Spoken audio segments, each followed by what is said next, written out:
නමස්කාර වේවා තුනුවනට සනදා සිසරණ සරණ යමි සාදු සාදු සාදු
මාතෘකා කරගත්ත ගාථා ධර්මය ගැන කතා කරන්නට දේශනා කරන්නට පෙර ඔබ හැම දෙනාට යලි යලි පුණ්‍යානුමෝදනා කරනවා ආශිර්වාද කරනවා මේ වගේ ලස්සන මනහර වාසනාවන්ත පින්කම් තව තවත් සිදු කරගන්න ඔබ හැම දෙනාටම යෝධ බල යෝධ විරිය ශක්තිය ලැබේවා ජීවිතේ හැමදාකමත් මේ වගේ ලස්සන පින්කම් කරන් ඔබ හැම දිනාටම ජවය ශක්තිය බලය නොවන්ව ලැබේවා ඔබ හැම දිනාටම සම්මා සම්බුදු සරණින් දෙවරක වරණින් නිදුක් නිරෝගී සුවය චිර ජීවනයේ උදා වේවා අපලුපක්‍රමයක් වේනම් අනන්ත බුදු ගුණ බල මහිමෙන් ඔබ හැම දිනාටම සෞභාග්‍යයක්ම උදා වේවා කියලා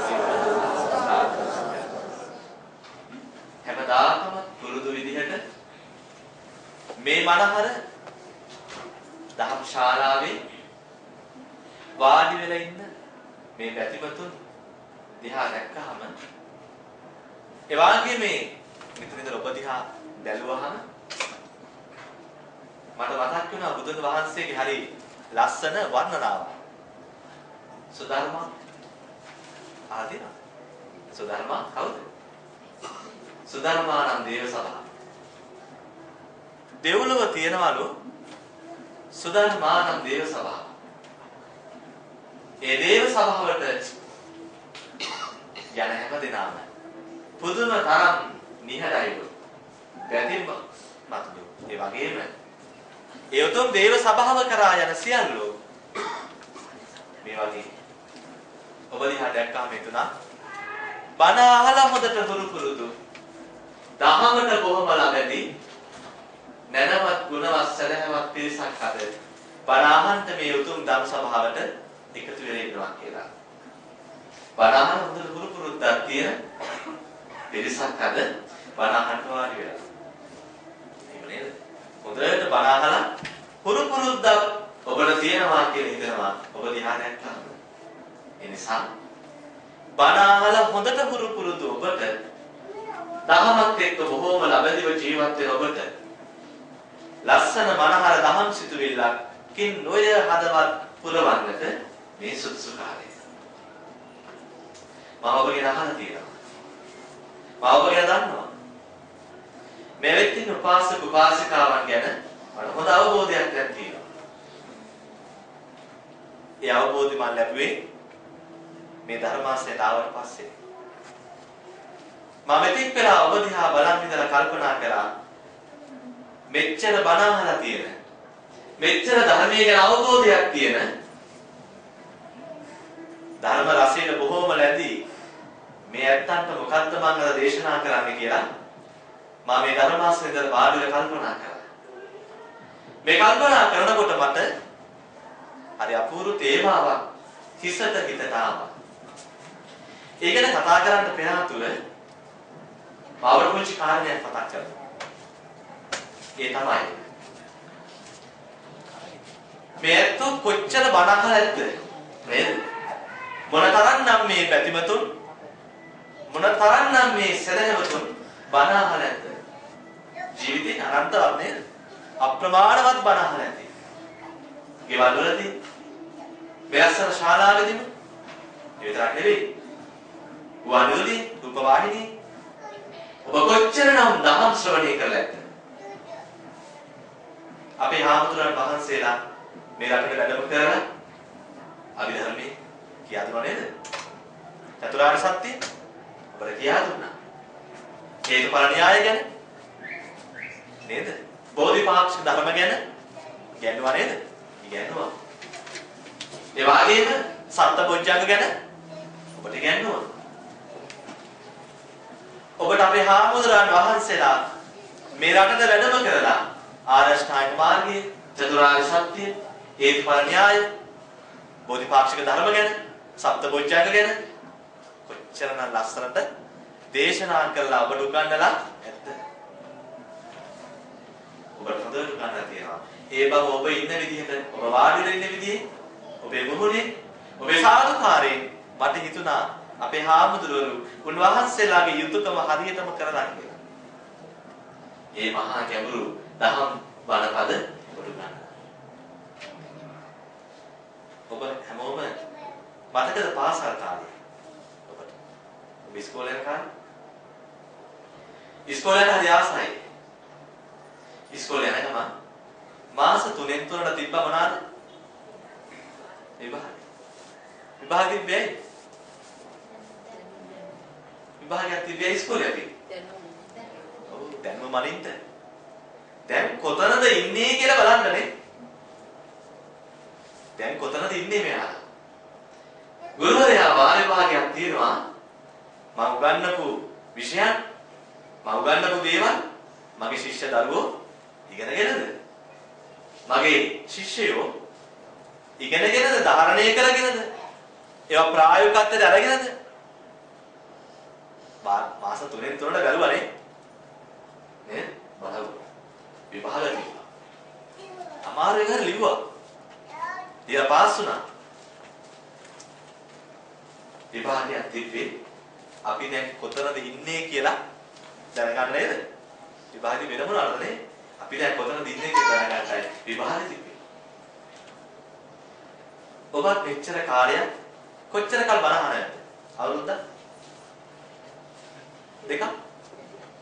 පහක්? වැඩි 10ක් විතර? ඉලක්කරියද නේ? 20ක් විතර?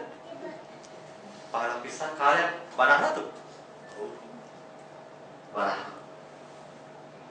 කවදාවත් විභාගයක් තිබ්බද? තිබ්බද? ඔබ දැන් කොතනද ඉන්නේ කියලා ඔබ හිතුවද? මම දැන් හොඳ දහම් මාර්ගේ නැමිලාද?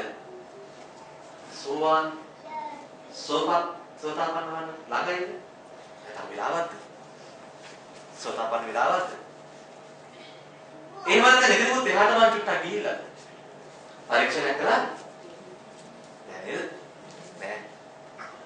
අපි කොතනද ඉන්නේ කියලා අපි ඉගෙන ගන්න ඕනේ නේද? ඉගෙන ගත්තේ නැත්නම් කොහොමද දන්නේ?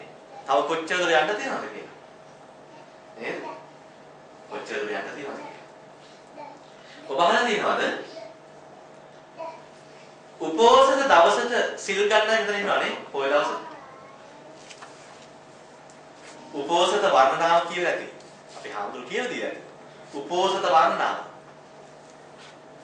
උපෝසථ වර්ණනාවේ කියනවා සිල් සමාදන් වෙන එකද වැදගත් නෑ.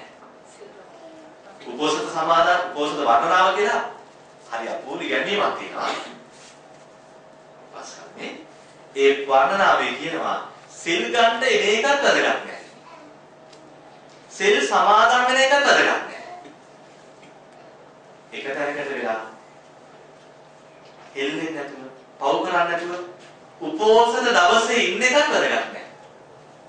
උපෝසත වන්නාම කියනවා උපෝසත දවසට සිල් අරගෙන වඩා වැදගත්ම දේ තමයි සිල් ආවර්ජනය කිරීම.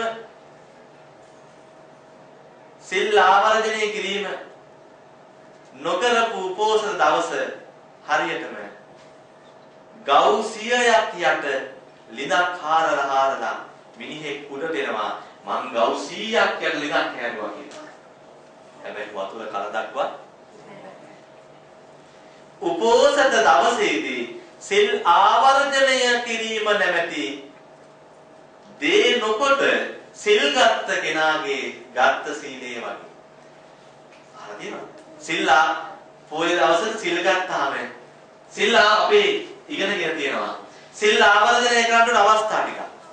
උදේ දානේ අරගෙන උදේ දානේ අරන් ඉවර වෙලා පැත්තක වාඩි වෙලා සිල් ආවර්ජනය කරන්න කියනවා. සමාදන් වෙච්ච සිල්පද 8න් එකක්වත් බිඳුනද කියලා මතක් කරගන්න. ඒකයි. දවල් 10ට විතර ගිලම්පස ලැබුණොත් ගිලම්පස ටික අරගෙන ඉවර වෙලා පැත්තක වාඩි වෙලා සිල් ආවර්ජනය කරන්න කියනවා. ඒකයි. දවල් දානේ අරන් ඉවර වෙලා සිල් ආවර්ජනය කරන්න කියනවා. 3යි. 3ට ගිලම්පස ලැබුණොත් අරගෙන සිල් ආවර්ජනය කරන්න කියනවා. 4යි. හවස සිල් අලුත් කරන් ඉස්සර වෙලා සිල් ආවර්ජනය කරන්න කියනවා. 5යි. රාත්‍රී මධ්‍යම රාත්‍රියේදී ටිකක් විවේක ගන්න හිතනවා. හැපි වෙන්න ආවොත් සිල් ආවර්ජනය කරලා ඉවර වෙලා චුට්ටක් විවේක ගන්න කියනවා. 6යි. පහවදා උදේ සිල් මුදා හරින්න කලින් සිල් ආවර්ජනය කරන්න කියනවා. 7යි. ඔය පියවර 7ේදී කෙනෙක් උපෝසත දවසේ සිල් අරගෙන 7 කෙසේ වෙතත් එක වතාවක්වත් සිල් ආවර්ජනය කරලා මගේ අතින් එක 100ක්වත් බිඳුනද? එකිනෙක මතක් කරලා නැහැ. කොහොමද? අනේ සාදු සාදු සාදු උතුම් ආර්ය අෂ්ටමක සීලය දවසක් රැකලා කියලා. ඇති වෙන සතුට තමයි උපෝත සීල සමාදානෙහි පින කියලා කියන්නේ. ඒක තමයි උල්පත. ඒ උල්පත හමු නොවුනා නම් ගෞසියක් යට ලිඳක් කැණු මිනිසෙකුසේ ඔබ හිස් මිනිසෙක්. නේද? හිස් මිනිසෙක්. අටසිල් වලට ආර්ය අෂ්ටමක සීලය කියනවා නේද? මම හරි අපූර්ව කතාවක් ඔබට කියන්නේ ලෑස්ති. ආර්ය අෂ්ටමක සීලය කියනවා. එයි සිල්පදත් ආර්ය අෂ්ටමක කියන්නේ. උදෝ නිසාද? ආර්ය කියන්නේ ආර්යයි. හරි උසස් නිසාද? ඇයි 8ක්? ඔක හොඳට 15ක් 20ක් විතර තිබ්බා. නේද? ඔබ දන්නවද සිල්පදාගේ වටිනාකම? ඇයි ඔය සිල්පද 8 සමාදන් වෙන්නේ? ඇයි ඔය 8ට ආර්ය කියලා ගෞරව පදයක් තියෙන්නේ? ඇයි කියලා දන්නවද? දන්නේ නැති ඔබ. එතන මට අස්තරා බල දන්නේ නැත්තෝ ඇති කියලා මම නිහතමානීව පිළිගන්නවා. මේ සිල්පද 8ට ආර්ය අෂ්ටමක සීලය කියන්නේ ඔබ දන්නවද? රහතන් වහන්සේ නම මුළු ජීවිත කාලය පුරාම රකින්න සිල්පද 8ක් අපි එක දවසක් රකින්න පොරොන්දු වෙනවා. රහතන් වහන්සේලා රකින්නා බැවින් රහතන් වහන්සේගේ තව නමක් තමයි ආර්යයන් වහන්සේ. ආර්යයන් වහන්සේලා ජීවිත කාලය පුරාම රකින්නා බැවින් ඒ සිල්පද 8ට කියනවා ආර්ය අෂ්ටමක සීලය කියලා. ඒ ආර්ය අෂ්ටමක සීලේ සමාදන් වෙලා දවසක් ගෙවනකොට විභාග 7ක් තියෙනවා. නේද? විභාග 7ක්. 7 සැරයක් සමාදන් වෙච්ච සීලය පරීක්ෂා කරන්න කියනවා. උපෝසත වර්ණනාවේදී. ඒ වගේම තමයි කාලයක් බණ අහන කෙනෙකුට, කාලයක් භාවනා කරන කෙනෙකුට, කාලයක් සිල් ගන්න කෙනෙකුට හරි අපූර්ව පාඩමක් කියන ඒ තමයි තමන් ඇසූ දහම, තමන් ප්‍රගුණ කරන සීලය, තමන් ප්‍රගුණ කරන ප්‍රතිපදාව ගැන බුදුහාමුදුරුවෝ කියන මොකද්ද? කමඨහන් කියලා දුන්නේ ඒකනේ. විටින් විට නුඹලා බණ අහන සිල් ගන්න නුඹලා විටින් විට විභාග වලට මුහුණ දෙන්න ඕනේ. හිතින්ම අහන්න ඕනේ මම දැන් කොතනද ඉන්නේ? මම දැන් කොතනද ඉන්නේ? ඔබට හිතෙන්නේ නැද්ද අද අද දවසේ මෙච්චර කල් ඔබ බණ ඇහුවා, සිල් ගත්තා, භාවනා කරා, දාන දුන්නා. තව කොච්චර උදව් කළාද? අපි අද බලමු ඔබ කොතනද දැන් ඉන්නේ කියලා. අලුත් සූත්‍රයක් කියලා දෙනවට වැඩිය, අලුත් අභිධර්ම පාඩමක් කියලා දෙනවට වැඩිය, අලුතින් ඔබට ගැඹුරු යමක් කියලා දෙනවට වැඩිය හොඳයි හිතුණා මට. ඔබ අද දවසේදී මේ වෙනකොට මෙච්චර බණ අහන ඔබ, මෙච්චර සිල් ගන්න ඔබ, මෙච්චර භාවනා කරන ඔබ නිවන් මාවතේ කොතනද ඉන්නේ කියලා හොඳයි නේද ටිකක් බැලුවොත්. ඊට පස්සේ අපිට බැලුවා හැකි තව කොච්චර යන්න තියෙනවද කියලා. ඊට පස්සේ ගමන් ටිකක් ඉක්මන් කරා. එක්ක ළඟටම ගිහිල්ලා නම් මෙහිට ගියයි. හොඳයි නේද? අපි බලමු අද ඔබ නිවන් මාවතේ දැන් කොතනද ඉන්නේ කියලා. සමහර වෙලාවට ඔබ මහා ලොකු ගමනක් ගිහින් ඇති දැන් දහම් මාවතේ අද බැලුවේ නැහැ. ලෑස්ති නේද? ලෑස්ති. මෙච්චර කල් අහපු බණ අද මතක් කරගන්න. මෙච්චර කල් භාවනා කරපුවා අද උඩට ගන්න. මෙච්චර කල් ගත්ත සිල් අද උඩට ගන්න. විභාගයේ තේරුණොත් එහෙම නැගිටවල තියෙනවා පොණින්. ඔව්. අත්ති. සදහැතුනේ ලෝතුරා බුදුහාමුදුරන්ගේ අසිරිමත් බණපද එකතු කොට ගොඩනැගූ මේ අපූර්ව වූ පරීක්ෂණයක් තියෙනවා. මේක කියනවා විදර්ශනා පරීක්ෂණය. විදර්ශනාව පිළිබඳව ඔබ කොතනද ඉන්නේ දැන්? මේක ලස්සන පාඩමක් මම අද ඔබට එකතු කරනවා. නම සප්ත සංවේග විහරණය. මතක තියෙන්නේ සප්ත සංවේග විහරණය. ඔබට ඔබේ ජීවිත කාලේ වැඩියෙන්ම මහා සංවේග 7ක් ඇති වෙනවා. මහා සංවේග 7ක්. මේ මහා සංවේග 7ම ඔබට කියලා දෙනවා. ඔබ බලන්න ඔබට මේ සංවේග 7 කියලා දෙනකොට දුක හිතෙනවද කියලා? මට මේ දේ වුණොත් නම් දුක කියලා හිතෙනවා කියලා. එහෙම හිතෙනවා නම් ඔබ සාවුලට දුර යන්න ඕනේ. ඔබට හිතෙනවා නම් මේ 7ම කියලා දෙනකොට ඕක මත ඉවස ගන්න එක මහා ප්‍රශ්නේ අපේ හාමුදුරනේ. ඕක මට ප්‍රශ්න නෙමෙයි. ඔව් අපේ හාමුදුරනේ මට ඉවසක දරාගෙන ඉන්න එක මට ප්‍රශ්න නෙවෙයි අපේ හාමුදුරනේ. මට මගේ ජීවිත කාලේ මට වෙච්ච දේවල් වල හැටියට අපේ හාමුදුරනේ ඕවා මට දුක නෙවෙයි හාමුදුරනේ කියලා කියන්න පුළුවන් නේද? එහෙම හිතුනොත්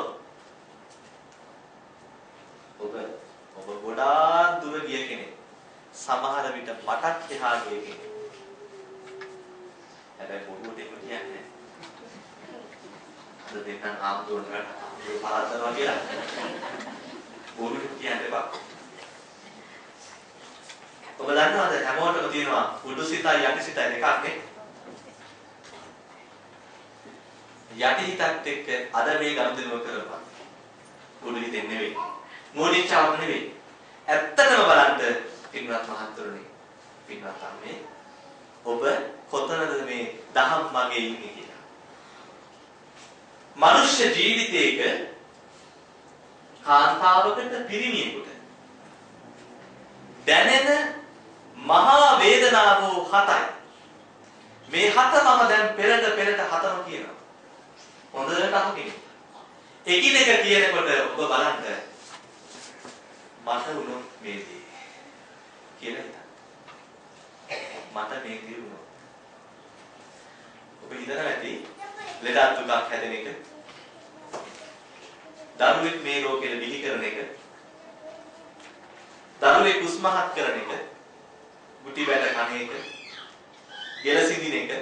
ඇසුබුල්ලන එක. ඉස්සර තිබ්බ දෙතිස් මහ වද අහලා තියෙනවද? මොනවාද?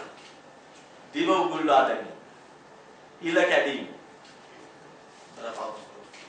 නරක වැඩ කරලා මිනිස්සු ළඟ ඈත තියෙන ගස් දෙකක් ලං කරලා මොකද කරනවා කියන්නේ? ඔව් කකුල් දෙක ගැට ගහලා ගස් දෙක අතාරිනවා. දෙතිස් මහවද නුවර බහිරව කන්ද හැදෙන්නේ කොහොමද? වැරදි කරන මිනිස්සු අරන් ගිහිල්ලා අතපය ගැට ගහලා තඩි ගල් ගෙඩියක් ගැට ගහලා පෙරමරන පල්ලෙහාට. බහිරව කන්ද හැදෙන්නේ එහෙමයි කියන්නේ. හැම ගහනවා. තමන්ගේ නැගේ මස් කපලා බැදලා කන්න දෙනවා. දෙතිස් මහවද. උදාහරණ කියනවා දෙතිස් මහ වදටත් වැඩි දුකයිලු මේ කියන හතර. හරි. දරුවෙක් බිහි කරන වේදනාවට වැඩිය දරුවෙක් හදන වේදනාවට වැඩිය දෙතිස් මහ වද වලටත් වැඩිය මේ කියන හතර ඊට වැඩිය හිත රිදෙනවා. දැන් මේ හතර ඉගෙන ගන්නකො කාලය අපතේම වේවා. ඔබ හිතන්නේ මහා ලොකු සූත්‍රයක් කියන්නේ නැහැ. අර කියන්නේ මොකක්ද? විභාගයක්. ඔබ කොතනද ඉන්නේ? බලන්න. ලෝතර බුදුන් වහන්සේ දේශනා කරනවා මේ අපූර්ව දේශනාවත් එක්ක මම ඔබ දිහා බලන් ඉඳලා හිතුණා මට මේක තමයි හොඳම මෙතෙන්ද කියලා. ඔබ දිහා මම බලන් ඉඳි මට හිතුණා මෙහෙම. මේ රටට ඇවිල්ලා ඉන්න මිනිස්සු මේ අපේ ටීම් එකේ මිනිස්සු මම කතා කරලා කියනවා ආමුදුනේ දැන් අපි ඇවිල්ලා වුතු 20යි මේ රටට ඇවිල්ලා. ඕනක් අය කියනවා ආමුදුනේ 25ක් වෙනවා. ඕනක් අය කියනවා ආමුදුනේ බෑ අවුරුදු 30ක් වෙනවා. 35යි. මටත් වඩා වයසයි. ඇතැම් ඔබ මේ රටේ පය ගහලා ඉන්න කාලේ. දැන් මොකටද හිතන්නේ? ඔබ මේ කාලය තුල කරපු දේවල් චුට්ටක් කියලා දුක් විඳා. නේද? උඩ දුක් විඳා. අම්මෙක් හැටියට, තාත්තෙක් හැටියට, සැමියෙක් බිරිඳක් හැටියට ගොඩක් දුක් විඳා. ඔබ දුක් විඳපුවා මතකද? අතපය නිදනකන් දුක් විඳා. දුක් විඳලා හම්බ කරා. දැන් ඒකතු කරා. ලස්සන දරු පැටව හම්බුණා. ඔක්කොම ධනෙය මගේ අත්තරම් පුතාලට මගේ දුවට ඉතුරු කරා. දුවට උගන්වන්නේ පුතාට උගන්වනවා. ගෙවල් අරන් දුන්නා, ගෙවල් හදලා දුන්නා. ලංකාවට සල්ලි යවුවා, අම්මට යවුවා, තාත්තට යවුවා. ඔබ දැන් කොච්චර හම්බ කරාද? අත්තරම් දුවටයි, පුතාටයි, ලොකු පුතාට, පොඩි පුතාට, ලොකු දුවට, පොඩි දුවට ඔබ ධනෙ එකතු කරනවා. එකතු කරනවා. පොණක් මිනිස්සු මාත් එක්ක පහුගිය දවස්වල කියනවානේ අපි හම්බුනේ. හම්බ කරනවා. දරුවන්ට ගන්නන්ටයි යුතුයකම් කරන්ටයි විතරයි අපි හම්බුනේ. ඔක්කොම ගොඩයි. හම්බ කරනවා මහන්සි වෙනවා. මට මේව ඇහෙනකොට තමයි මේක කියලා දෙන්න හිතුනේ. සප්ත සංවේගවත්. සප්ත සංවේග විහරණය. දැන් ඔබ මතකයි ඔබ මෙච්චර කාල ජීවිතේ මෙච්චර කාල ජීවත් වෙච්ච ජීවිතේ හම්බ කරා මහන්සිනා දුක් විඳා නිදි වැරුවා දරුවන්ට දුන්නා දරුවෝ පෝෂණය කළා සතුටක් නේද දුව පුතා විවාහක පාස් කරනකොට දැන් පිටි සතුට ඔබට පුතෙක් ලැබුණා කියනකොට ලැබෙන සතුට ලස්සන පුතෙක් හම්බුණා ලස්සන දූ පැටියෙක් හම්බුණා කියනකොට ලැබෙන සතුට පුතා දුව විවාහක පාස් කරනකොට ලැබෙන සතුට නේද? ටික පුතා දුස්මහත් කරනකොට අනේ දැන් සතුටක්. මට දැන් ඉලන්දාරි පුතෙක් ඉන්නවා. මට ලොකු දුවෙක් ඉන්නවා කියලා. මම සතුටක් වෙනවා. මෙතනදී හිටියා. දැන් කොහොම ජීවිතයේ ගලාන යනවා. මේට අවුරුදු 5යි 15කට පෙර හිටපු ඔබත් දැන් නෑ දැන් වයසට ගිහින්. හැබැයි තාම හැමෝම හරි පින්ගෙදි ලස්සන ජීවිතය. මයිකයි කියේ සුධර්මාන දේව සභාව වගේ කියලා. එහෙත් අවුරුදු තව 25 30ක් යනකොට එනවා අපේ සැදෑ සමය. වයෝ වෘද්ධ වයස එනවා.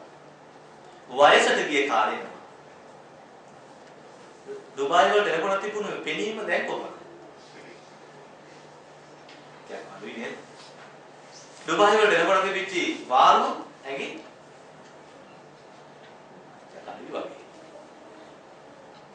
ඇගේ හයිය දුටුවන් මන වන්දපු ඇස් මොන අතපය ශරීරය වෙනස් වෙනවා වගේ නේද? ඒක තරහින් දෙපා. බනහම විශ්ව නේද? ටිකක් ශරීරය වෙනස් වෙලා දුර්වල වෙලා.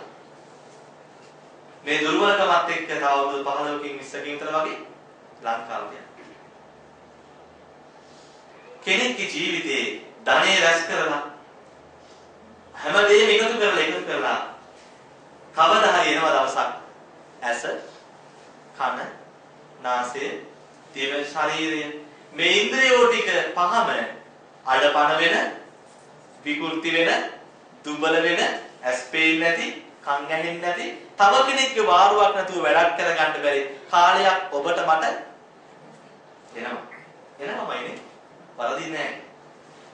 හැබැයි මුද්‍රමත් තියාගන්න අපේ දුබල වෙන්නේ ඇසයි කනයි නාසයයි දිවයි ශරීරයයි විතරයි. මනස නාගි වෙනවද? කානිවත් සිත වයසට යන්නේ නැහැ. ඔය හිතම තමයි දාගත්තේ. ඒ වෙයි හිතම. ඔය සිත.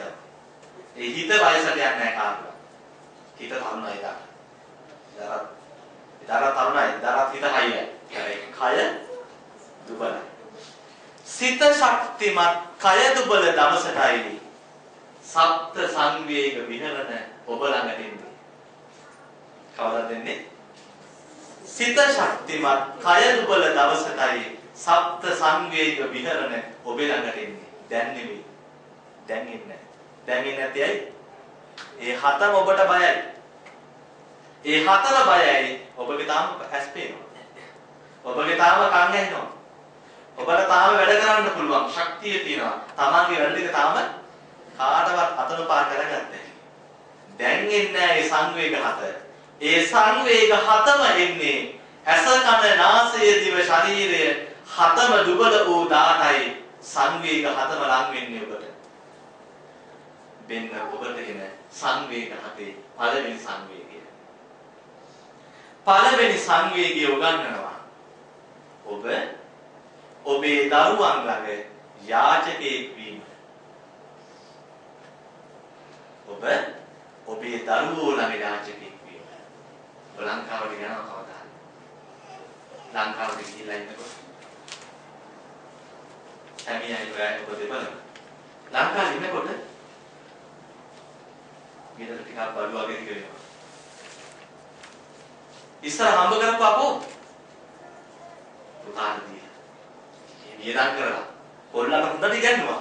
හොඳට ඉගෙනුවා. දුවට හොඳට මගුලක් ලැබලා දුන්නා. හොඳට වියදම් කරා. කොහොමද?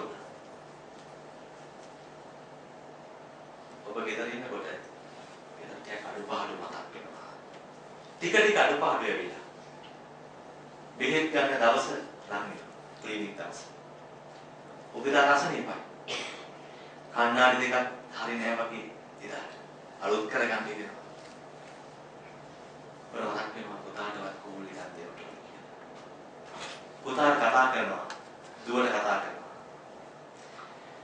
මම පුතේ 1000ක් හේතු කියනවා අම්මා.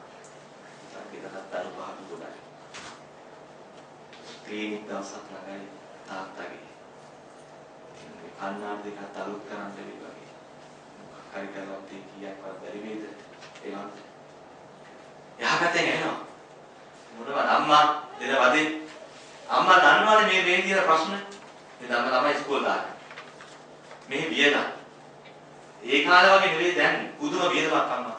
කරදර කරන්න එපා අම්මා තියෙන විදිහට මොකක් හරි කරගන්න. දරස් කරලා එනවා. දරස් කරලා ඕනේ විදිහට. අම්මා මොකද හිතෙන්නේ? තාත්තා ළඟට විලානවා. පුතා කතා කරා. අම්මා කියනවා. පුතාට ටිකක් කරදරයි වගේ. ඒක කරාඹුවක් ගන්නවා. එකක් ගලවලා ගියා කියනවා. මේක තියලා මේ සැරේ බෙහෙත් තියලා. පුතා ළඟ දුව ළඟ ඔබ යාචකෙක් වෙලා. අතේ සතේ එක කරාඹුවක් ගලවලා උකස් තියලා. ඔබ බෙහෙත් ගන්න. සෙමිය කන්නත් දෙකලුත් කරලා දෙනවා. ඔබට මොනවා හිතේ? කොහොම හම්බ කරගන්න. කොහොම හද පුතා කොහොම හිතුවද මතක් වෙන්නේ සප්ත සංවේග විහරණේ පළවෙනි විහරණේ මොකද්ද පුතා ළඟ දුව ළඟ කවදා හරි ඔබ යාචකෙක් වුණොත් අයි කොලක අසරන්නේ කොලෙට එන්නේ ඔන්න පළවෙනි සංවේගය ඔබට වුණොත්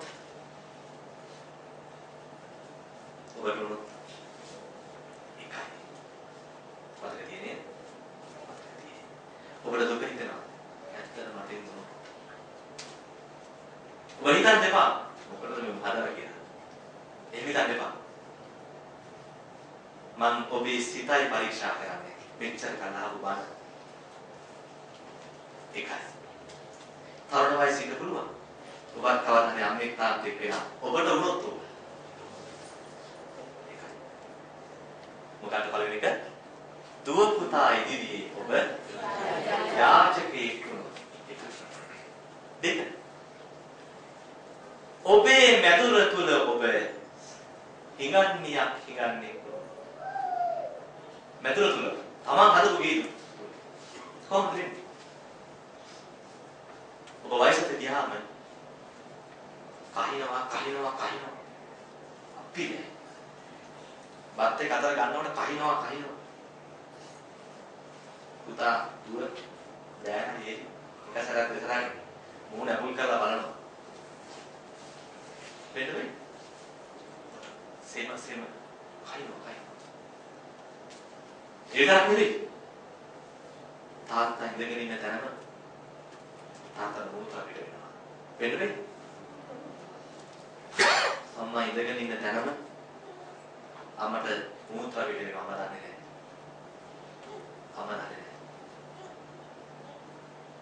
කහිනවා ඉවරයක් නැහැ.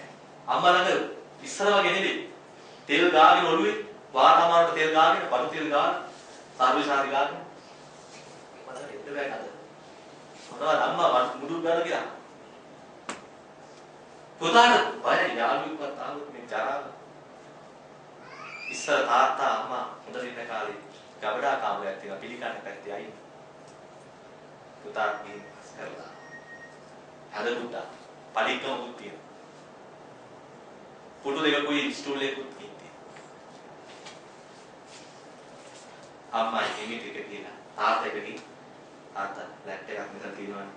ඇතුලේ දරා ගන්න එපා. ඉන්න. ඔබ ගිහින් දාන ගබඩා කාමරේට. දැන් කහිනවා ඉන්නේ. අතර. දැන් මූත්‍රා ගන්න දෙන්නෙත් නැහැ. කාපට් වල. කියනවා. බල දෙන්න එපා අම්මා. බෑනේ ලැප් එක ගන්නත් බෑනේ දැන්. ඇවිද ගන්නත් බෑ. තාත්තට බෑනේ. ඕකින්ද. මේ ජරා කරන්න එපා මිනිස්සු දාන්න මේකට. පව් දෙන්න එපා අම්මා. වෙන්න වෙන්න. ඔබට වෙන්නේ. දෙවෙනි සංවේග විහරණය. තම නිවහන තුල ඔබ හිඟන්නියක් විලිරුදා විවස්පේ දෙතිස් මහ වදේ විවස්පේ ඕවා විවස්පේ පොඩි දෙනවා අනේ මං ගහතු විද බීලි හම්බ කර හදපු පොඩි දෙනවා දෙක තුන්වෙනි සංවේගවත් විහරණය තුන ඔබේ ගෙදෙත්ත තමන්ගේ පුතාගේ දුවගේ නෑයෝ වෙනවා. පුතා බැදලා නම් ජේලිගේ අම්මා තාත්තා එනවා. දුව බැදලා නම් බෑනගේ අම්මා තාත්තා එනවා. නෑයෝ වෙනවා. ගෙදෙත්ත. උදේ ඉඳන් සුවඳ දැනෙනවා කියනවා. එහෙට දුවනවා මෙහෙට දුවනවා. කරුවල තෙම්පර ආදාර වෙනවා බත් විදිනවා සුවඳ දැනෙනවා. ඒ කිසිම නෑ ඔබට අඳුනලා දෙන්නේ. බිරිඳගේ අම්මා තාත්තා ඇවිල්ලා ඒක උජාරු වෙනවා.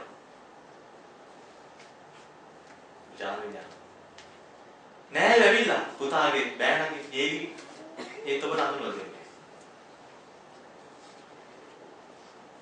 ඔබ ගිහින් අහනවා.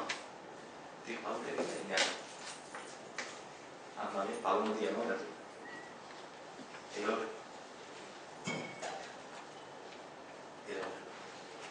තමන්ගේ ඥාති වර්ගයා ආවහම වයෝ වෘද්ධ වූ ඔබෙන් ඔවුන් දුරස් කරනවා නම් ඔබට උන් අඳුන්වලා දෙන්නේ නැත්නම් ඔවුන්ට ඔබ මුණ ගැහෙන්න දෙන්නේ නැත්නම් මල ජරාව යන්නේ පාරකට මිනිස්සුයි ඔබේ අම්මා තාත්තා මගේ තියෙනවා කාටවත් මුණ ගැහෙන්න දෙන්නේ නැහැ නේද? හැබැයි බිරිඳගේ සැමියාගේ අම්මා තාත්තා ඇවිල්ලා මෙහෙට යනවා. වසරියදගෙන, තාලියදගෙන, හැටමාලා දාගෙන. ඒ දැනෙන සංවේගය දරාගත්තා. දරා ගන්න පුළුවන් මේක. දැන් කීයද? තුන්වෙනි සංවේග විහරණය තමයි ඕක. දරා ගන්න බෑ. හතරක් ගන්නවා. හතරවෙනි කාරණේ තමයි පුතාගේ දුවගේ මුණුබුරුන්ගේ මිනිබිරියුන්ගේ යහල්කෝ යෙහෙලියෝ එන වගේ දෙන්න. අරක නෑ. යහළු යෙහෙලියෝ දැන් මොන ගෙදර එනවා.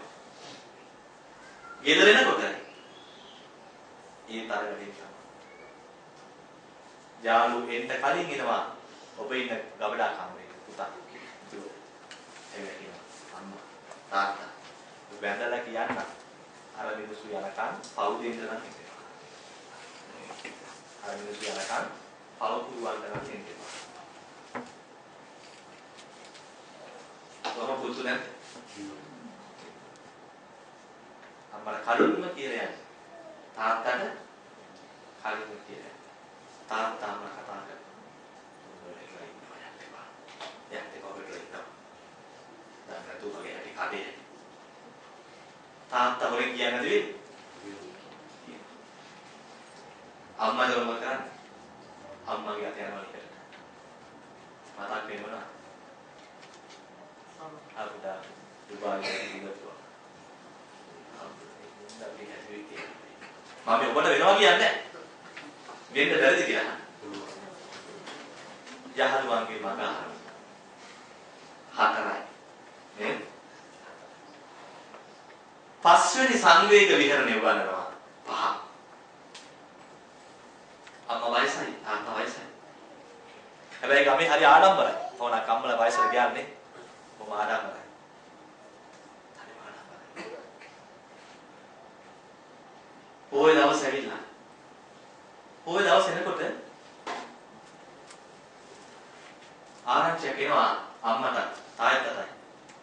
පන්සලේ සූවිසි විවරණ තියෙනවා.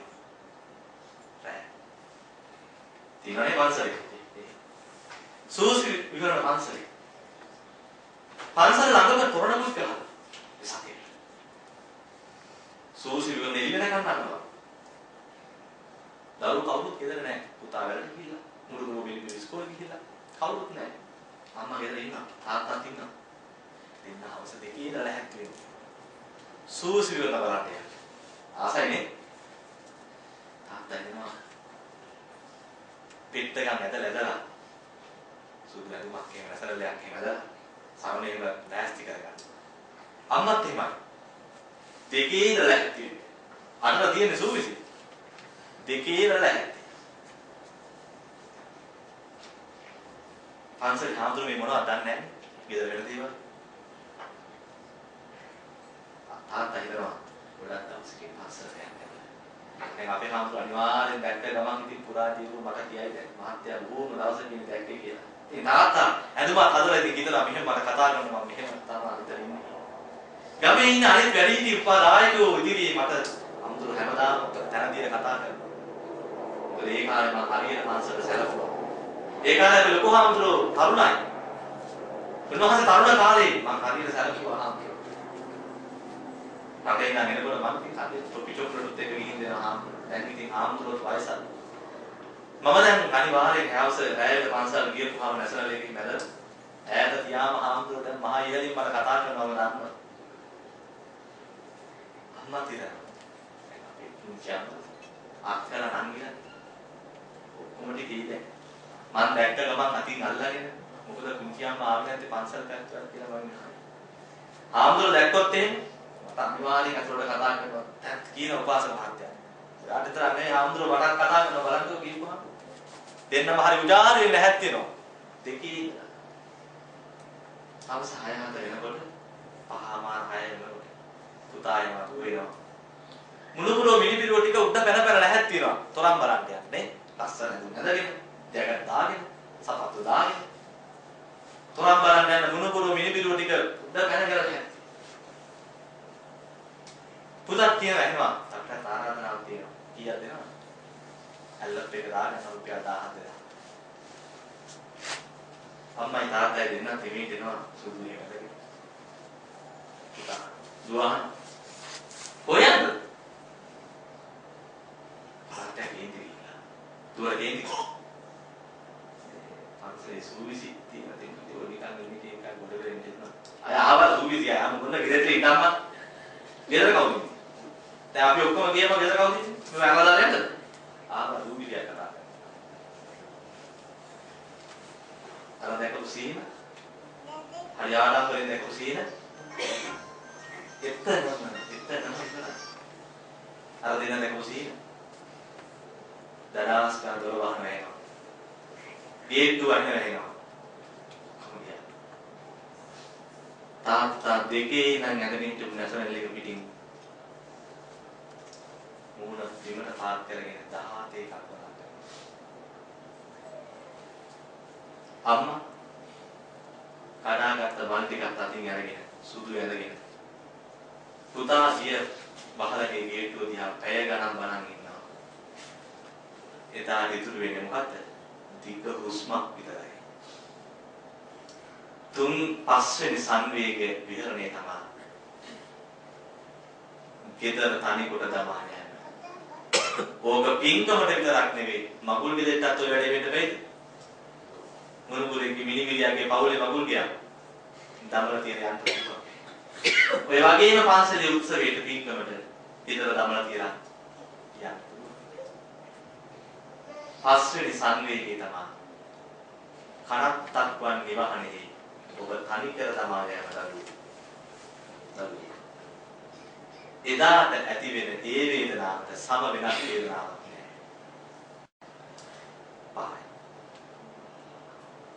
නෑ. හය වෙනි වේදනාව. අම්මා මෑණින්නේ කාලේ ගියා. හය වෙනි වේදනාව උගන්වනවා. අම්මා තාත්තා සියල්ල පුතුන් දරුවන්ට දී වයෝවෘද්ධ වූ කල ධනට පිනට පින්කමට අනුපල නොදී සහාය නොදී දන් පෙන් පින්කම් වල සහාය නොදී පවණ ගාන කඩින කාලේ එනකොට සිවුරු මාසෙ එනකොට පන්සලින් දායක සභාවෙන් එනවා කට්ටිය ගෙදරට කොට වෙනවා. එතන කවුරුත් නැහැ. ඉන්නේ අම්මයි තාත්තයි විතරයි. ගමේ හැමෝම දන්නවා ඉතින් ඉස්සර රටේ ඉඳලා ආපුවම දන්නවා. උනායි මහත්තයා ඉන්නේ අනිවාර්යෙන් සිවුරක් හරි අර පිළිකරක් හරි බාර ගන්නවාමයි. ඔහොම හිතලා මොකද කරන්නේ? ඉතින් ඒගොල්ලෝ මහත්තයා නෝනා පස්පින්කම් තියනවා. සිවුරක් බාර ගන්නද? දෙන්න මොනේ මොන බලා ගන්න. සිවුරක් කීයද අහන්නත් ලැජ්ජා. ගාන අහන්න පුළුවන්ද නේද කිව්වා. තත්ත්වය. අද පිළිකරන්ත මහත්තයා සිවුරක් මොකක්ද? දෙන්න මොනේ මොන බලාගෙන. අද පිළිකරක් කියන්නේ. එහෙම දිනවනේ. ඉතින් වෙලාවේ ඉඳලා පිටිනවා. කොහෙන්ද දෙන්නේ? දෙන්න 17 කල්පනා කරනවා කොහෙන්ද අපි දැන් ආසයි කටින පින්කම දවසට ගිහිල්ලා අනිත් උපාසකම් මත අල්ලා තලේ අටපිරිකරේ ඔළුව තියාගෙන ගියේ පන්සේ ලොකු හාමුදුරන්ට පූජා කරන්න ආඩම්බරයි ආසයිනේ ආසයි කල්පනා හවස එනවා දරුවෝ නැත්තම් කතා කරනවා පුතාට දුරට කතා කරලා 1000ක් වැල්වට ආරන් හේතු කියලා අන්තිමේට කියනවා. කටින පින්කමට අපි හඳුන්නේ අට පිළිකරක් බාර ගන්න කියලා කියනවා. මොකද කරන්නේ කියලා මේ කතා කරන්නේ. අසරණ කොහොම බය ආතු විදියට කතා කරනවා අම්මා හරි තාත්තා. එහෙ පැත්තෙන් ඇහෙන්නේ මොකද්ද? ආනික පාරකට. අම්මා තියෙන හැටියට ගොරන්ට පුරුදු වෙන අම්මා. ඇහෙන්නද යාළුවනේ? ඇහෙන්න බැරිද? ඉතින් තාත්තා ඉතින් බාරගත්ත මහ ලොකුවට ගමේ ඉන්න ලොකු මහත්තයානේ හම්බුනෝනේ. බාරගත්තා නැද්ද? ඔයාලා තමයි ඉතින් මමනේ දහදුක් විතර හම්බු කරන්නේ. ඇහෙන්න බැරිද සුදාගේ දුරුගේ? ගන්න. එතකොට ඇහෙනවා අන්තිමේට ඕනේ කියලා. දැන් හරි. ඉතුරු වෙලා තිබ්බේ එක කරාම්බුවයි. බෝලයක් නැති එක කරාම්බුවක් තිබ්බා. මේකවත් තියෙන හරි තියා. 6 වෙනි සංවේග වස්තුව තමයි විහරණය. මවපියා ඔබ දුබල වූ දාට පිනක් දහමක් කරගන්නට දරුවෝ පිළිසරණක් නොවීම 6 වෙනි සංවේගය. 6. අන්තිම සංවේගය ඔය 6 ගෙවෙනකොට දැනෙනවා 7 වෙනි සංවේගය. මොකද 7 වෙනි සංවේගය? මේ දරුවෝ අපි මැරිච්ච දවසකටවත් මේ උන්දන් හැන්දක් දෙන්නේ නැති. අර 6ම කරන පුතා දෙයිද? 7 වෙනි. දෙයි බේන්න ලෝකෙට. හැබැයි 7 වෙනි සංවේගය තමයි තාත්තා අම්මට කියනවා අම්මා තාත්තට කියනවා. අනේ අපි මුන් හදපු හැටි. මෙහි කරේ තියාන කාල බීරතුන් හැදියා. මැරිච්ච දවසකවත් මුන් අපිට පින් ටිකක් දෙන්න ඕනේ. අනේ අපි කොලගත්ත දෙයක්. 7 වෙනි සංවේගය. අතතපන පේතානං කාලගතානං දක්ඛිනං දජ්ජාන ප්‍රසෙස්සා. මා අප මියගිය දවසක අපිට සසර හොඳ වෙන්නවත් දම් ටිකක් පින් ටිකක් දෙන්නේ නැති වෙයි කියන වේදනාවටයි 7 වෙනි වේදනාව. 7. සප්ත සංවේග විහරණය. මේකයි 7. ඔබ හිතන්න ඔබට වුණොත් ඕක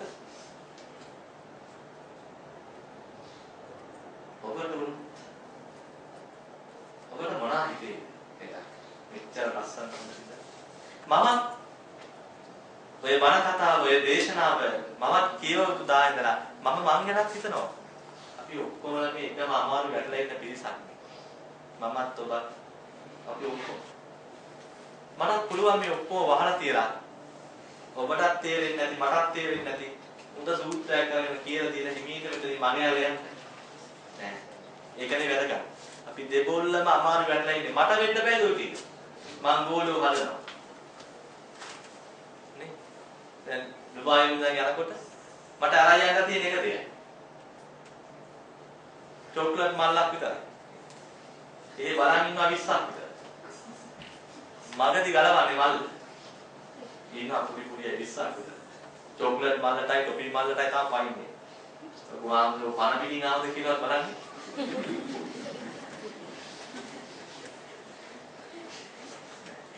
ඔබට වෙන දේ මට වෙන්න අපි ඔක්කොම අමාරු වැටලා ඉන්නේ මේ සංසාරේ.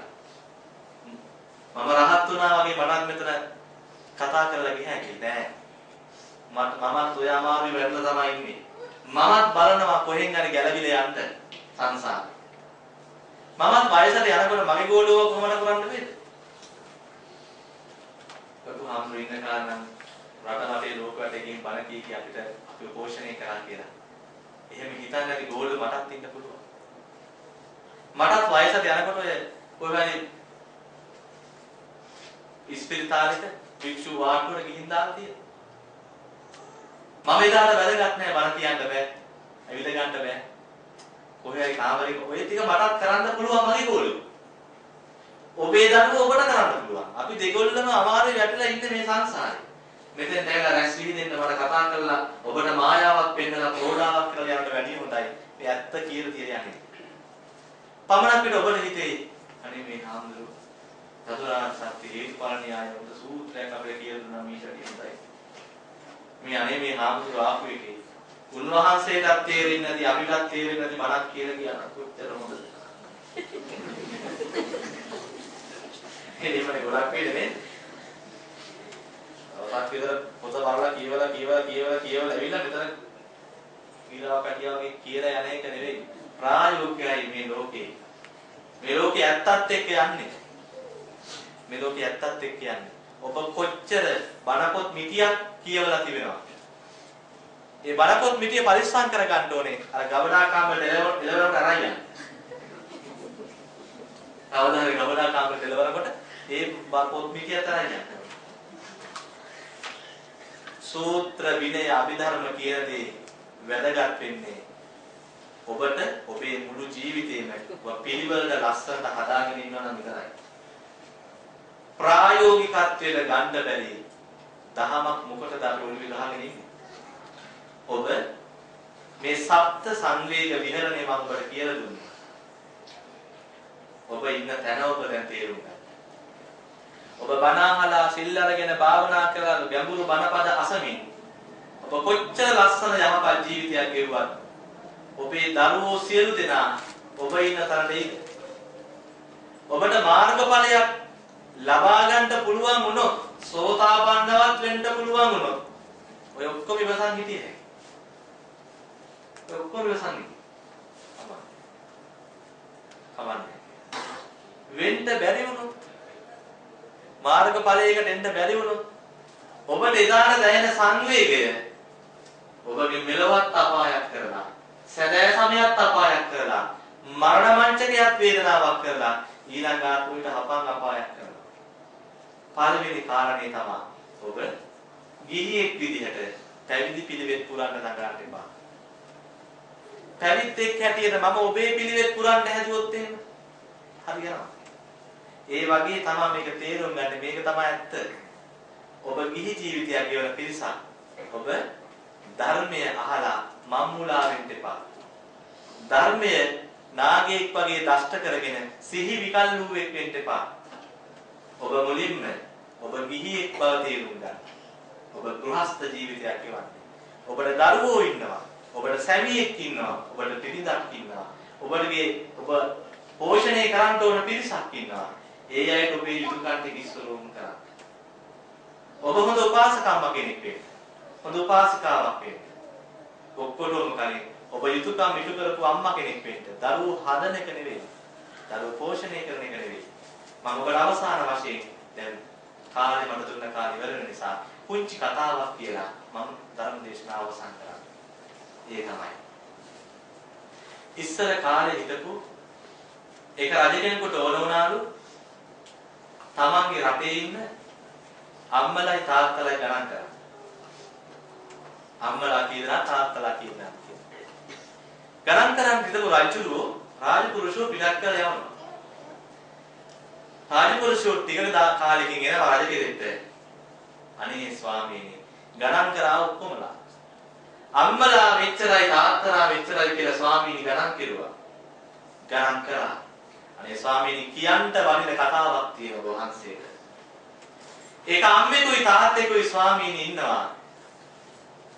හතර පොයටම සිල් ගන්න. පොය හතරටම සිල් ගන්න. බණ අහනවා. භාවනා කරනවා. දන් දෙනවා. පිළිවෙත් පුරනවා. අනේ ස්වාමීනි හොඳ අම්මෙකුයි තාත්තෙකුයි. ඒ තරක් නෙවෙයි. පුතු 12 දෙනෙක් ඉන්නවා. නේද? පුතාලම 12. හොඳට ස්වාමීනි බණ අහනවා, සිල් ගන්නවා, භාවනා කරනවා, පිළිවෙත් පුරනවා. දරුවෝ 12 දෙනෙක්. පුතුම 12. රජුරෝ කියනවා නේ කොච්චර නේද? හොඳ අම්මෙකුටයි හොඳ තාත්තෙකුටයි නාම පුතු 12. රජුරෝ කියනවා රාජපුරුෂයනේ අම්මයි තාත්තයි එක්ක ඇවිල්ලා රජ ගෙදෙට්ට. තව තවත් ඩම්පින්කම් කරන්න ගම්වරයක් තෑගි දෙන්න. ඉති වෙනකම් පින්කම් කරගන්න. ගියක් දොරක් හදලා දෙන්න. රජ ගෙදර ඕනනම් ඉන්න දෙන්න. ඕන තරම් පින්කම් කරගන්න කියන්නේ. ඇයි මේ අම්මා තාත්තලා සලකන්නේ? හොඳ ගුණවත් බණ දන්න, බණ අහන, සිල් ගන්න, භාවනා කරන අම්මෙක් තාත්තෙක් වගේම රටට පුතු 12 දෙනෙක් තියෙනවා. ඒක තමයි සැලකිලි. රජුලා රාජපුරුෂයනේ. ඔය අම්මටයි තාත්තටයි දෙන්නට වගේම පුතාලා 12 දෙනාටම රාජ්‍ය සේවය දෙන්න කිව්වා. රජේ රස්සා දෙන්න 12ක්. බලන්න. මේක කිව්වා විතරයි රාජපුරුෂයෝ නැගිට්ටු හිත ගැස්සුවා. අර පුත්තු 12 දෙනා රස්සා දෙන්න කරලා පස්සේ නැගිට්ටුනා රාජපුරුෂයෝ. රාජපුරුෂයෝ කියන්නේ මහරජතුමනි. අම්මටයි තාත්තටයි ඕනෑ දෙයක් තියෙනවා. ඕන දෙයක් තියෙනවා. ගම්වල යද්දයි නම් රාජ්‍යයේ මහරි ලියලා දෙන්න අම්මටයි තාත්තටයි. අනේ මහරජතුමනි ධන ගහලා නැදලා කියන්නම් 12 දෙනා තියා එක පුතෙක්වත් ගෙන්නන්න නම් එපා මේකට. ගෙන්නන්න නම්. වැදලා කියන්නම් කිව්වා. අන්තිම මහරේ මොකද? මේ මහරජතුමනි. පුත්තු 12 දෙනෙක් ඉන්නවා තමයි. අම්මත් සිල් ගන්නවා භාවනා කරනවා තාත්තත් එයිමයි පිළිවෙත් කරනවා හොඳට ධර්මයක් දන්නවා තමයි. අනේ මහරජතුමනි වැඩකට ගන්න පුළුවන් පුතෙක් නම් එතන නැහැ. වැඩකට ඇති පුතෙක් හදලා නැහැ දෙන්නම්. මහරජතුමනි 12 දෙනා නෙවෙයි එක්කෙනෙක් වුණත් ඇති කට ඇරියොත් පලාතුන් ඉවරයි. පුතා. මහරජතුමනි කට ඇරියොත් ඉවරයි කෙරුවොත් වැඩක්. ගමම පලාතම ගන ගහලා. අනේ මහරජතුමනි කෙරුවොත් අපරාධයක් හිතුවොත් අපරාධයක් කට ඇරියොත් එතරම් අපරාධයක් මහරජතුමනි දන ගහලා වැටලා කියන්නම් වැඩකට ගන්න පුළුවන් එක පුතෙක්වත් විතර නැහැ වද්ද ගන්න නම් එපා මේක තැනට ඔබතුමාත් ඉවරයි රාජ්‍යෙත් ඉවරයි බුදු බව ලැබෙයි මහරජතුමනි අපිත් ඉවරයි කිව්වා. අනිත් වහනතෝට අම්මයි තාත්තයි උත්තර කුටවත් බණ එහෙම අහනවා. පුතාලා 12ක් ඉන්නවා. එහෙමයි. ඔබ එක පුතෙක්වත් වැඩකට නැහැ. එහෙමයි ස්වාමී. එහෙනම් රාජපුරුෂයෝ අම්මගේ තාත්තගේ නම් දෙක වන අම්මලාගේ වන තාත්තලාගේ නම් කොට ගන්න කිව්වා. වනයි කියන්නේ දරුවෝ නැති අම්මෙක් දරුවෝ නැති තාත්තෙක් විදියට. මොන තරම් පණැවුවා. මොන ගැඹුරු ධර්මයේ අධ්‍යයනය කළා. මොනවා පහුරු ගගා හිටියත් ඔබ දන්නවද සප්ත සංවේග විහරණ ඔබේ ඔළුවට කඩා වැටිච්ච දවසට හිතේ මේ අර විමුක්ති මුගේ හාමුදුරුවෝ කියලා යනවා අනේ මම වගේ මිනිහෙක් කියලා එදාට පසුතැවෙන්නේ නැතුව අද ඉඳලා ඔබ ගෘහස්ත ජීවිතයක් ගත කරන බෞද්ධෙක් බව මතකයට අරගෙන දහම නිසා සිහි විකල් කරගන්න නැතුව ධර්මයේ හරි තැනින් අල්ලාගෙන ඉස්සරෝම හොඳ අම්මෙක් වෙන්න. ඉස්සරෝම හොඳ තාත්තෙක් වෙන්න. ඊළඟට හොඳ උපාසිකාවක් වෙන්න. හොඳ උපාසකෙක් වෙන්න. ශාසනයට සංඝයාට ආදරය කරන හොඳ මිනිසෙක් වෙන්න. ජාතියක් රටක් අපිට තියෙනවා කියලා අමතක කරන්න එපා. මේ ටික ඔළුවේ තියාගන්න. ඔබෙන් විය යුතු යුතුකම් ටික සමාජයේ ලෝකෙට දරුවන්ට ඉටු කරන්න. ඔබ ගිහියෙකුසේ ඉඳ පැවිදි වෙස් ගන්නට දඟලන්න එපා. ගිහියෙකුසේ ඔබ ජීවත් වෙමින් අමුදරුවෝ ඇතිව ජීවත් වෙන ඔබ පැවිදි වෘත සමාදන් වෙන්න දඟලන්න එපා. පැවිද්දෙක්ගේ ජීවිතය ගිහි ගෙදර ඉඳලා කරන්න දඟලන්න එපා. එයින් වෙන්නේ ඔබ විකෘති මනසක් ඇති විකෘති ජීවිතයක් ඇති සියලු දෙනා හාස්‍යයට ලක් කරන මිනිසෙක් බවට පත් වෙලා සිහි විකල් දුවෙකු ලෙස හඬා දොඩා වැළපෙමින් සප්ත සංවේග විහරණ වලට ලක් වෙලා මේ ලෝකයෙන් යන එක විතරයි. ඒ විට ඔබට මෙලොවත් අපායක් පරලොව ඔවිත වැඩි අමාරු වෙනවා. මේක තමයි ඇත්ත. ඔබේ හිතට දැනෙන්නේ නැති ඇත්තට ඕක තමයි ඇත්ත කියන්නේ. පමණක් පිළිසු ඇත්ත ඕක උනාට කියන්න ලැජ්ජයි. කියන්න බයයි. ඇයි? ධර්මයේ නිසා මම බණ දන්නවා කියලා මම හොඳට බණ දන්නවා මම ගොඩක් බණ දන්නවා කියලා. මිනිස්සේ ඇති කරගන්න අහංකාරකම තමයි ලෝකයේ තියෙන භයානකම අහංකාරකම. මම ඔක්කොම දන්නවා කියලා මම බණ දන්නවා කියලා මම ධර්මයේ දන්නවා කියලා ඇති කරගන්න උඩඟුකම ඇති කරගන්න උද්දච්චකම ඇති කරගන්නා වූ මාන්නක්කාරකම තරම් භයානක පාපයක් සිදුවිල්ලක් බුදුහාමුදුරු කොහෙවත් කියලා නැහැ. ඒක හරියටම රාග ගින්න හා සමාන මහා භයානක දෙයක්. හැම වෙලාවෙම නිහතමානීකම ජීවිතය පුරව ගන්න. නිහතමානී වෙන්න ඔබට හැමෝම ගරු කරයි. ඔබ දහමට ගරු කරනවා වෙන්නේ. දහම් මගේ ඉන්නවා කියන්නේ ඒකට. දැන් ඔබට තේරෙනවද? ඔබ දැන් ඉන්න දැන අරහත කියනකොට මොකද හිතුනේ? ඒක දැන් ඔබෙන් අහන්නේ. අද ගෙදර ගිහිල්ලා කොට්ටිස තියාගෙන හතම මතක් කරගන්න. හතයි මතක් කරලා බලමු. එක ඔබ තමන්ගේ ගෙදර දරුවෝ ළඟ යාචකයෙක් වීම. දෙක තමන්ගේ දිවහන තුල හිඟන්නෙකු වීම. තුන ඥාතීන් ගේමහත වෙනකොට ඔවුන් මගහරවා තැබීම. හතර යහළු මිත්‍රයෝ වෙන විට ඔබව මගහරවා තිබීම. පහ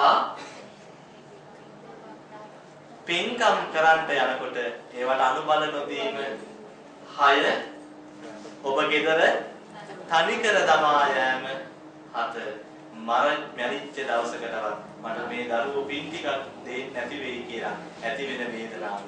මේ 7ට කියනවා මනුෂ්‍ය ජීවිතයක මවකට පියෙකුට ගිහියෙකුට පැවිද්දෙකුට ඇති වෙන මහා සංවේග 7.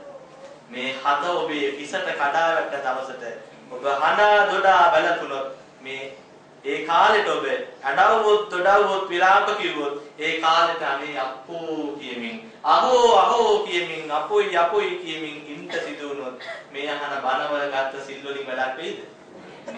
ඒ නිසා සප්ත සංවේග විහරණ හිසට කඩා වැටෙන්න කලින් ඔබ පියවි සිහියට ඇවිත් ඔබේ ගිහි ජීවිතය ලස්සන කරගන්න. මහා ගැඹුරු කතාවක් මාවකට කියා දුන්නා. මට දුන්න කාලේ ඉවරයි. අපි හැමදෙනාම මේ සසර ගමනින් එතරව ලබන උතුම් නිවන් සුවේ කරා යන ගමනේදී අද දවසේ මගේ ජීවිතේටත් හරි වැදගත් වේවි. අදින් පස්සේ මට කොන්ස්ටර් කාර්යාලේ ආරාධනා ආවත් එකයි නැතත් එකයි. කියන්න ඕන හරි වෙන කිව්වා. අය ආරාධනා දුන්නත් එකයි මට නැතත් එකයි. ඔබට හිතෙනවා නම් හාමුදුරු කීවේ ඇත්ත තමයි කියලා. මම ඔබට ආරාධනා කරනවා කවදා හරි දවසක පැයක් දෙකක් මට දෙන්න. ඔබට භාවනාව ගැන චුට්ටක් කියලා දෙන්න. ඔය පුරන නයි වගේ හුස්ම පිම්බ අල්ලන් භාවනාව නෙවෙයි. භාවනාව කියන එක සැබවින්ම ඔබට කියලා දෙන්න සරලව හිතට වැටෙන්න. නහර සෛල ස්නායුවට දැනෙන්න අපි දවසක භාවනා කරමු. එතකොට මොකද වෙන්නේ? මුණට වැඩි තින්ත ඕන වෙන්නේ. වැඩි තින්ත ඕන වෙන්නේ සැලුන් ගාන යන්න ඕන වෙන්නේ. පිනති ලස්සන හැමෝම ලෙන්ගතු කරන ජීවිතයක් ඔබට ලැබේ. දෙවියෝද ප්‍රිය වෙයි. මනුස්සානම් පියෝ හෝති මිනිස්සුත් ප්‍රිය වෙයි. දෙවියොත් ප්‍රිය වෙයි. යක්කුත් ප්‍රිය වෙයි. අපිත් ප්‍රිය වෙයි. භාවනාවකුත් දවසක පුරුදු වෙමු. තවත් දවසක ලස්සන පින් ඇති ධම්සභාව මණ්ඩපයේ මුණ ගැහෙනතුරු ඔබ හැමදෙනාටම සම්මා සම්බුද්ධ ඒ වගේම මට මේ රටට එන්නට පාර කියවුවේ චෙක් ලංකාවට.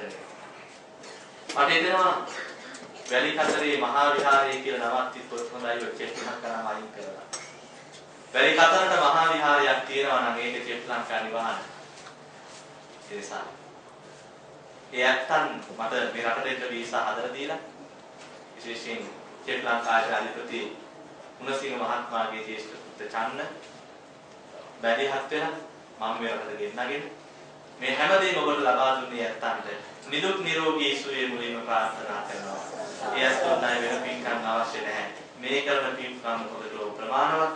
ඒ වගේම දවසේදී මේ උතුම් වූ පින්කම් වලට සහභාගී වූ හැමදෙනාටම ඒ වගේම දවසේදී විශේෂ දානමය පුණ්‍ය කර්මයන් සිදු කරන හැම දිනකටම අනෝජා රූපසිංහ මහත්මියට පරලෝසපත් වී අවුරුදු 4ක් ගෙවි ඇති බැරි එතුමියට පින් ප්‍රාර්ථනා කිරීම අනෝජා රූපසිංහ වාසිකාතුමියට ඒ වගේම ඊට මාස 3කට ප්‍රථම අභාව ප්‍රාප්ත වූ කේවි විසුමෙනිගේ මහෝපාසිකාතුමියට පින් අනුමෝදන් කිරීමත් ඒ වගේම දවසේදී ඔබ ආපතරේ වියෝ හංසා කත්‍රි මහත්මියට පුණ්‍ය අනුමෝදනා සිදු කිරීම සහ නාගොඩගේ ගුණපාල හා මාටින් මහත්මයා ජේ.ජී. චමිඳු චිත්තක්ෂණ පුතුට පින් අනුමෝදන් කිරීම අද දවසේදී මේ මනහර උතුම් දහම් දේශනාවේ ආරම්භන බලාපොරොත්තු වඩ පත් වෙනවා. ඒ වගේම නිශාරණතුංග මෙනවියගේ මේ පරිලෝකීය ආදරණීය පියතුමාණන් දැස්තියන් රණතුංග උපාසකතුමාණන් ඒ වගේම මියගේ සහෝදර ආර්යසිරි රණතුංග බන්දුසේ රණතුංග යන පිරිසට පුණ්‍යානුමෝදනා කිරීමත් අද දවසේදී මේ ධම්ම දේශනාවේ ආරම්භණක් බලාපොරොත්තුවක් තියෙනවා. නන්දාවතී මෙනවීගේ පියාණන් මේ මරල ගිහින් ආරෝසින්‍යෝ උපාසකතුමාට පින් අනුමෝදන් කිරීමත් අද දවසේ ආරම්භණක් බලාපොරොත්තු වෙනවා. මේ සියලු පින් එකතු වෙලා අපිට තවත් මහ යුතුයකමක් තියෙනවා. අපවත් විවදාලේ ගම්ගොඩවිල සෝමහාමුදුරන් වහන්සේට පින් අනුමෝදන් කිරීම. උන්වහන්සේට යලි මේ ලංකා ධර්මයේ තලයේ ඉපදී සම්බුද්ධ ශාසනයත් ජාතියත් අවදි කරන්නට උන්වහන්සේට මේ සියලු පින් ලැබේවා හේතු වාසනා වේවා. උන්වහන්සේගේ අමුතුවෙන් අටුවා ටීකා ටිප්පණි ඕනද? සෝමහාමුදුරන්. ගම්ගොඩවිල සෝමහාමුදුර කියුවාම අටුවා ටීකා ටිප්පණි අවශ්‍ය නැහැ. උන්වහන්සේට උපමා නැහැ. උන්වහන්සේ තියෙන එකම උපමාවයි. උන්වහන්සේ ගම්ගොඩවිල සෝම හිමි පවණයි. ඒ හාමුදුරුවෝ උපමා නැහැ. ඒ තරම් යහපත් පිනති වාසනාවත් මහා යුග පුරුෂයෙක් අපට අහිමි වුණා. උන්වහන්සේට මේ සියලු පින් ලැබේවා. උන්වහන්සේගේ භව ගමන සඵල වේවා. ඔබ අප හැමදෙනාටම සසර ගමනින් එතරව ලබන උතුම් නිර්වාණ සුවයේ සැනසුම සාදු සාදු සාදු උදා වේවා කියලා ප්‍රාර්ථනා කරනවා. අතරම අවසාන වශයෙන් මගේ යුතුයකමක් තිබෙනවා. ඒ තමයි. ගිය වසරේ මම ඔබ අතරට ඇවිල්ලා මෙයාට ඇවිල්ලා මම ඉල්ලීමක් කරා. ඒ තමයි. මට හිතුණා මහා ලොකු නිර්මාණයක් මගේ ජීවිතේ කරන්න ඕන කියලා. වෙන දෙයක් නෙවෙයි. මම හැමදාම බණවලට යනවා. උපාසක අම්මලා චීත්තේ අර ගැටේ බණ වලනහම පූජා වතගස්සනකොට වයස කාචිලා මොකද කරන්නේ? හිමීට 70 යන කරදාන ලේසුවක් අරගෙන ලේසුව දිගානවා. දැකලා තියෙනවද? චීත්ත කැලේ කොනක ගැටයක් ගහගෙන ඉඳලා හිමීට චීත්ති ගැටේ ලියන ආච්චි අම්මලා. ඊහා මොකද කරන්නේ? රුපියල් 5ක් 10ක් ගුලි කරලා අවකොලයක් විතර. නේද ආච්චිලා එහෙමනේ. ඒක දාලා මගේ පූජාවට දාලා සාදු සාදු කියලා. මම බලන් ඉන්නවා හැමදාම. මට ඉන්නවා මේ මිනිස්සු දෙන සල්ලි වලින් මොනවා හරි කරන්න හොඳද? මට කරන්නවත් බැරි වැඩකට අත ගැහුවා. ඒ තමයි ලෝකේ විශාලතම තිවංක පිළිමේ හදන්න මට ඉන්නවා. තිවංක පිළිමේ හදන්න ඉන්නවා. ඒ 2004 හදන්නේ 2004. තව මට අවුරුදු 24යි. බණ කියපු සල්ලි පඳුරුම එකතු කර අවුරුදු 8ක් තිස්සේ පිළිම හැදුවා. අඩි 86ක් උස ලෝකේ විශාලතම තිවංක පිළිමේ හිසේ තියාගෙන පිළිම හැදුවා. හදලා බැරිම තරක් හදා ගන්නම බැහැ. හිස සිරස හදා ගන්නම බැහැ. තින්ත ටික ගා ගන්න සල්ලි නැහැ. අන්තිමේට ශ්‍රී ලංකා ආයතනයේ පිළිසිත වෙන්නේ එයත් හොයාගෙන මම ඩුබායි වලට ආවා. ඇවිල්ලා දවස් 6ක් හෝ 7ක් හිටියා. ඔබ දන්නවද? මම ආපිට ලංකාවට ගිහින් මාස 2කින් පිළිවෙල වැඩ ඉවර කරා. ඔබ දුන්න පුංචි ආධාර 10 15 50 100 ආධාර එකතු කරලා ලක්ෂ 164ක් වියදම් කරලා මම ඡායාරූප ගෙනත් තියලා බලන්න මේ මහා නිර්මාණය ලෝකෙට දායාද කරා. ලෝකේ විශාලතම තිවංක පිළිමය අද හතරලියද්ද වැලිකන්ද මහා විහාර පුදුරිමේ මහා රක්ෂිත වනාන්තරයක් මැද උන්වහන්සේ කඳුමුතුනේ වැඩ ඉන්නවා. මහනුව දිස්ත්‍රික්කයේ තියෙන දුප්පත්ම ගම්මාන 10න් එකක් මගේ ගම. ඔබ ලංකාවේ ගියතෙන් ගියොත් හිතේ මේ තරම් දුප්පත් මිනිස්සු ලංකාවේ ඉන්නවාද කියලා. ඒ ගමේ අද මහා ප්‍රතිමාවක් විරාජමාන වෙන විතරක් නෙවෙයි 100,000 ගණන් ප්‍රතිමතුන් ඇවිල්ලා වැඳලා පුදලා යනවා. ඒ අසිරිමත් නිර්මාණය මා පිහිකලේ ඔබගේ උදව්වෙන්. ඔබ නොහිටින්ට තාමත් මම මේ පිළිමය හදනවා. මෙවර මාගොන් ඔබේ දේශයට ඔබ මොනගෙන් ආවේ. මේ මහා ප්‍රතිමා වහන්සේ වැඩ ඉන්න නෙළුම් මල හදනවා මේ දිනවල මල් ආසනය සහිතව. ඔබ කරන සියලු උදව් උපකාර ඒ අසිරිමත් නිර්මාණය වෙනුවෙන් දායකත්වයක් විදිහට යොදලා අය දවසක් ඔබ ලංකාවට එනකොට අසිරිමත් මහා නිර්මාණයක් ඔබට දැක ගන්න ලැබේ. මේ උතුම් නිර්මාණයට අතහිත දුන්න සහාය දුන්න ඔබ හැමදෙනාටම සම්මා සම්බුදු සරණයි. දෙවියන් රැකවන්න ලැබේවා. හැමදෙනාටම තුරුරුවන් සන් ලැබේවා කියලා ප්‍රාර්ථනා කරනවා. ආකාසන්තා ච කුම්මන්තා දේවානාගා මහින්దికා පුඤ්ඤන්තං අනුමෝදිත්වා චිරන් රක්ඛන්තු ලෝක සාසනං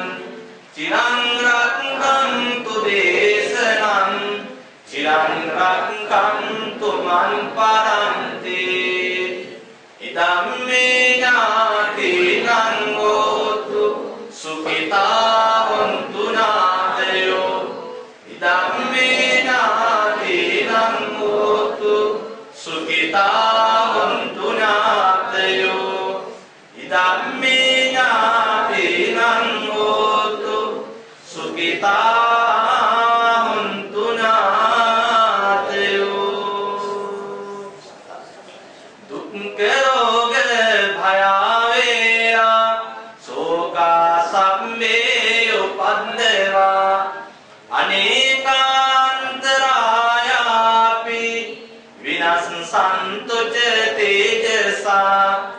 Jaya